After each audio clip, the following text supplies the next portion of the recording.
gracias. La Corte les agradece sus declaraciones. Puede seguir la audiencia entre el público y pasamos a escuchar a Matías Insunza Tagle, presunta víctima del caso. Solicito al señor secretario adjunto llamar al testigo propuesto por el Estado y se debe tomar sus datos y realizar las prevenciones pertinentes. Gracias, presidente. Llamo a testificar a Matías Insunza Tagle. Buenos días. Por favor, solicito al declarante manifestar a la Corte su nombre, nacionalidad y el lugar de residencia. Buenos días a los presentes. Mi nombre es Matías Insunza Tagle, con nacionalidad chilena, y mi lugar de residencia actual es en Chile.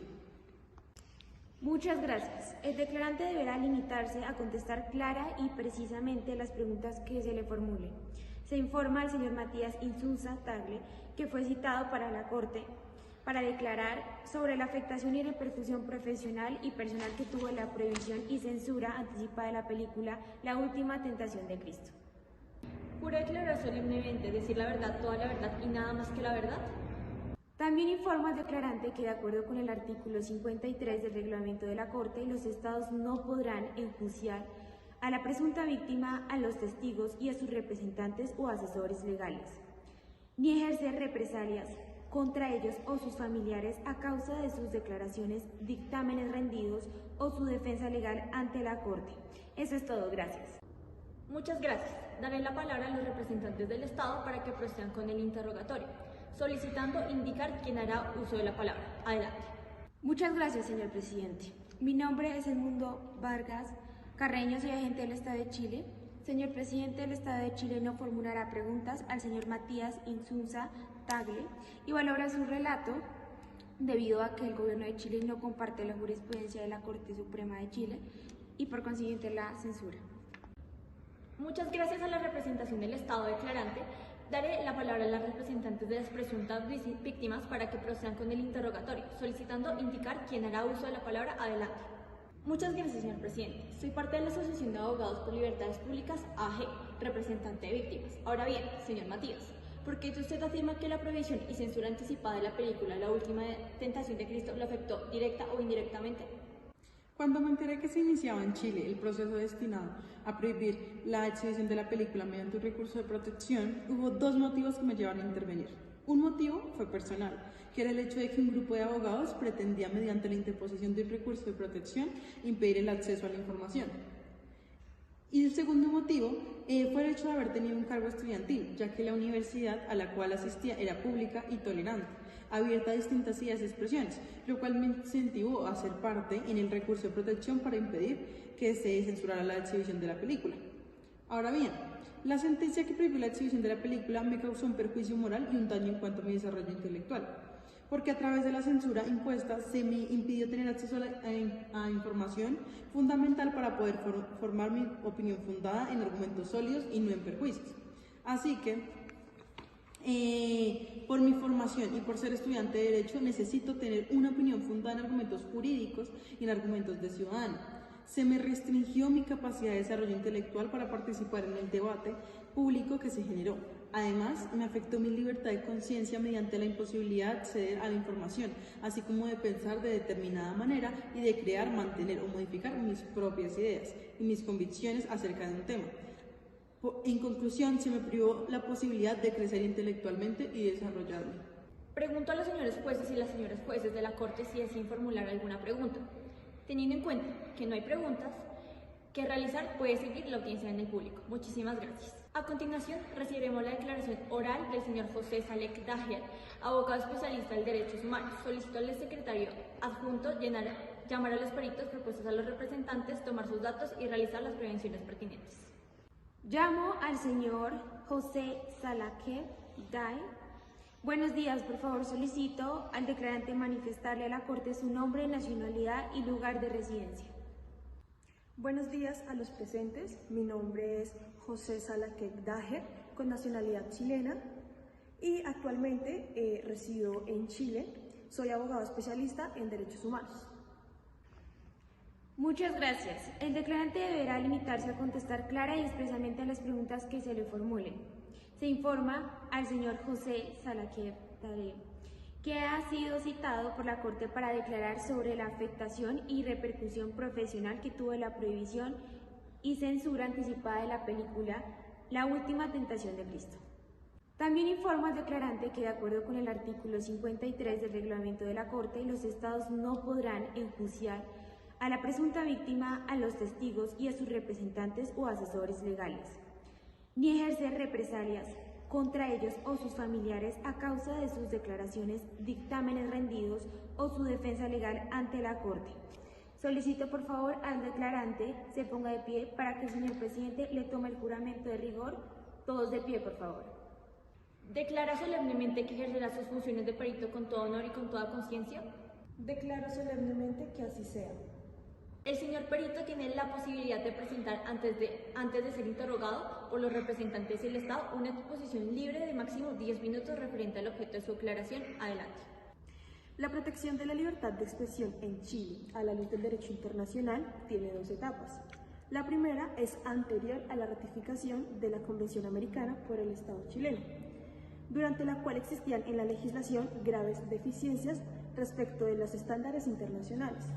La segunda etapa se da a partir del momento en que la ratifica la Convención Americana, ya que es cuando se incorpora al derecho interno los estándares establecidos en dicho tratado. Ahora bien, el artículo 19, en el numeral 12, de la Constitución Política de Chile, dice que la ley establecerá un sistema de censura para la exhibición y publicidad de la producción cinematográfica, y el artículo 60 de la misma dice que solo son materia de ley aquellos asuntos que la Constitución expresamente le encarga, por lo que si se considera que las normas de la Convención y los derechos en ella tienen rango constitucional, este tratado habría modificado tal artículo, en tal sentido en que el sistema de censura solo podría referirse a la calificación de espectáculos públicos para el efecto de la protección de menores y adolescentes, de tal forma que los argumentos de la Corte Suprema para establecer censura tienen que ver con una posible colisión de derechos, ya que al distinguir entre la aparente y posible colisión entre el derecho a la privacidad o a la honra y el derecho a la libertad de expresión, en caso de duda tienden a favorecer la restricción y no la libertad.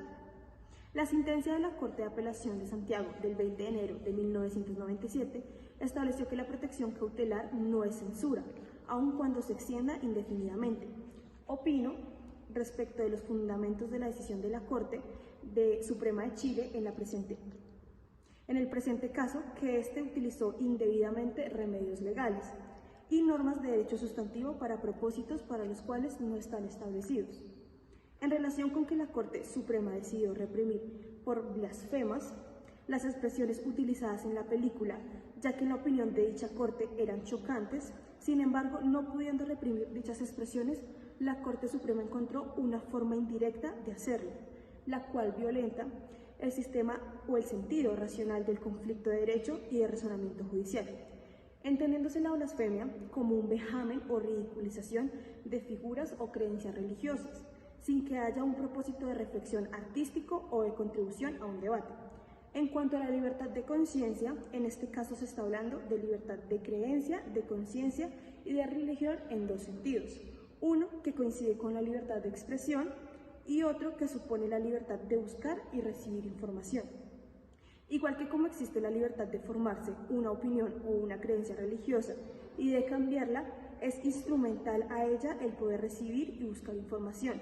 De lo contrario, la persona no tendría acceso a todas las corrientes de información y por lo tanto no podría valérseles de ellas para mantener una creencia, para cambiarla, combatirla o disputarla con otros.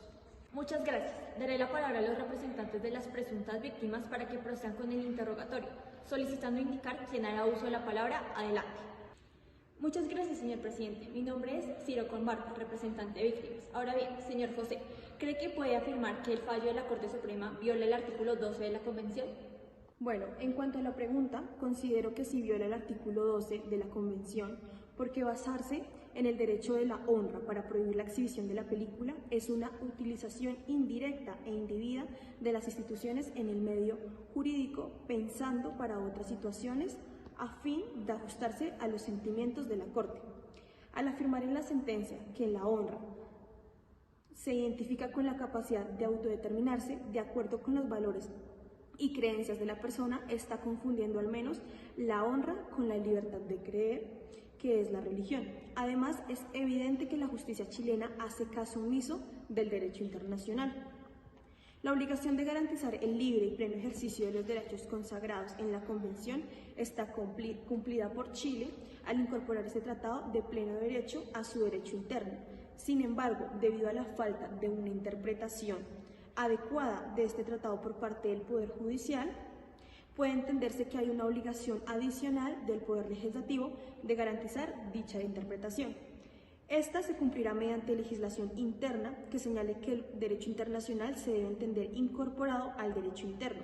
En mi opinión, la reforma del artículo 19, numeral 12 de la Constitución Política chilena no es eficaz porque no va a producir el efecto de impedir que el Poder Judicial, vía cautelar permanente, imponga la censura cinematográfica de libros u otras manifestaciones artísticas. Muchas gracias a la representación de las víctimas y el declarante. Daré la palabra a la representante del Estado para que proceda con el interrogatorio, solicitando quién hará uso de la palabra. Adelante. Muchas gracias, señor presidente. Mi nombre es Edmundo Vargas Carreño, soy agente del Estado de Chile. Señor presidente del Estado de Chile, no formulará preguntas al señor José Salaquet Daher. El presidente Eduardo Frei Raíz-Tagle menciona que el gobierno de Chile está en contra de la censura previa y en la democracia no puede existir la censura previa. Pregunto a los señores jueces y las señoras jueces de la Corte si deseen formular alguna pregunta. Teniendo en cuenta que no hay preguntas que realizar, puede seguir la audiencia en el público. Muchísimas gracias.